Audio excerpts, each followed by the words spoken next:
नमस्कार। आज हम एक बहुत ही निजी कहानी के जरिए रिश्तों के उलझनों और समाज के रवैये पर थोड़ी गहराई से बात करेंगे। हमारे पास एक लेख है जो एलिना नाम की एक लड़की के अनुभवों को बताता है। उनका प्यार, फिर उसमें आई दिक्कतें, शादी, तलाक और फिर जो ऑनलाइन दुनिया में उन्हें झेलना पड़ा।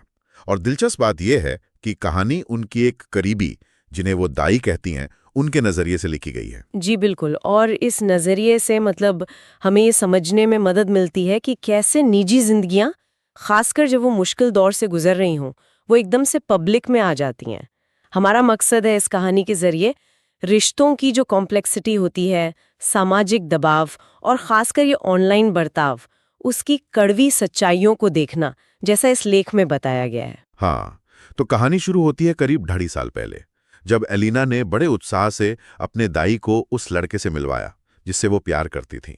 दाई ने थोड़ी, आप कह सकते हैं, हिचक दिखाई, थोड़ी सावधानी बरतने को कहा, पर उस वक्त तो एलिना प्यार में थी पूरी तरह। बिल्कुल। और ऐसा होता है अक्सर। रिश्तों की शुरुआत में जो एक जोश होता है, वो कुछ वक्त बाद मतलब असलियत से टकराता है। हाँ। लेख बताता है कि कुछ ही महीनों में रिश्ते का रंग जैसे बदलने लगा। वो शुरुआती खुशी धीरे धीरे चिंता में बदलती दिखी। हाँ, बिल्कुल। लेख में कुछ परेशान करने वाली घटनाओं का भी जिक्र है, जैसे शक बढ़ना, झगड़े होना, गाली गलौज और यहाँ तक कि मारपीट की भी बात कही गई है। कुछ ऐसे मैसेजेस का भी जिक्र है जो मतलब पढ़कर यकीन करना मुश्किल था कि ये वही इंसान है। ये पहलू वाकई सोचने वाला है कि प्यार जैसे एहसास के बावजूद रिश्तों में इतनी कड़वाहट कैसे आ सकती है। लेख में ये इशारा भी है कि कुछ और भी गहरी निजी बातें थीं जिन्हें शायद पब्लिक में लाना ठीक नहीं, जो रिश्ते की अंदरूनी उलझनों को और बताती हैं।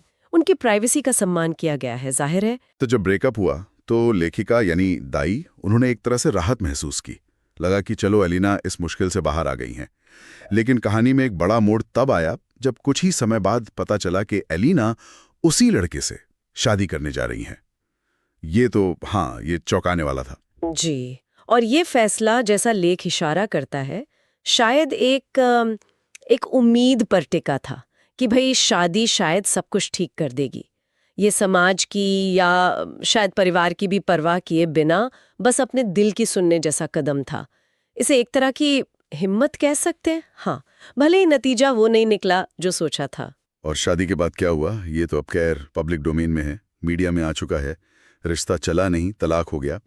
हैरानी इस बात पर होती है, जैसा लेख बताता है, कि एलिना के पास सब कुछ था, पैसा, नाम, कामयाबी, फिर भी उन्होंने सब कुछ दांव पर लगाया प्यार के लिए।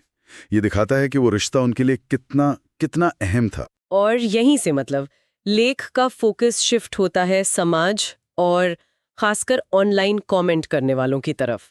लेखक कुछ बहुत तीखे सवाल पूछती हैं। क्या आपने कभी इतना गहरा प्यार किया है?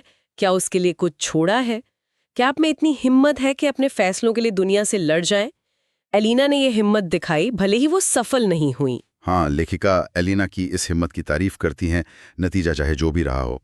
और उन लोगों पर सवाल उठाती हैं जो बस ऑनलाइन बैठकर एलिना को भला बुरा कह रहे हैं। वो पूछती हैं, क्या आपकी अपनी जिंदगी हमेशा परफेक्ट रही है?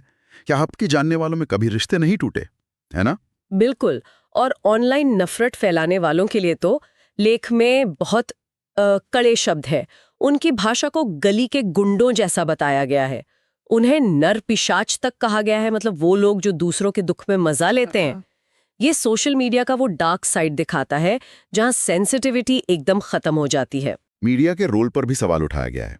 कैसे कुछ पत्रकार सिर्फ हेडलाइन बनाने के लिए, सनसनी फैलाने के लिए निजी और संवेदनशील मामलों को और कुरेदते हैं। एक महिला पत्रकार का उदाहरण भी दिया है, जिसने एलिना से ऐसे सवाल पूछे जिन्हें लेखिका ने पत्रकारिता की बदसूरती कहा। मतलब काफी कठोर टिप्पणी है। ये भी महत्वपूर्ण है कि एलिना ने खुद माना कि उनसे गलती हुई। लेख पूछता है, भाई क्या इंसान गलतियां नहीं करते? क्या हम सब जिंदगी में कभी ना कभी गलत फैसले नहीं लेते? जो ये दावा करे कि उसने कभी कोई गलती नहीं की, वो इंसान नहीं, कोई फरिश्ता ही होगा। सही कहा। और ये लेख दिखाता है कि दूसरों के दुख का मजाक उड़ाना, उन पर उंगली उठाना कितना कितना आसान है। खासकर जब आप एक स्क्रीन के पीछे छुपे हों। तो इस पूरी कहानी और इस लेख का निचोड़ मेरे हिसाब से यही है कि निजी जिंदगी के जो उतार चढ़ाव होते हैं, खासकर रिश्तों की नाजुक बातें जब वो टूटती हैं, तो समाज और अब ये ऑनलाइन भीड़ कितनी कितनी बेरहम हो सकती है। एलिना का अनुभव हमारे आसपास सहानुभूति की कमी को बहुत साफ दिखाता है। लेख हमें सोचने पर मजबूर करता है। क्या हम बिना किसी के हालात को पूरी तरह समझे सीधे जज बन जाते हैं?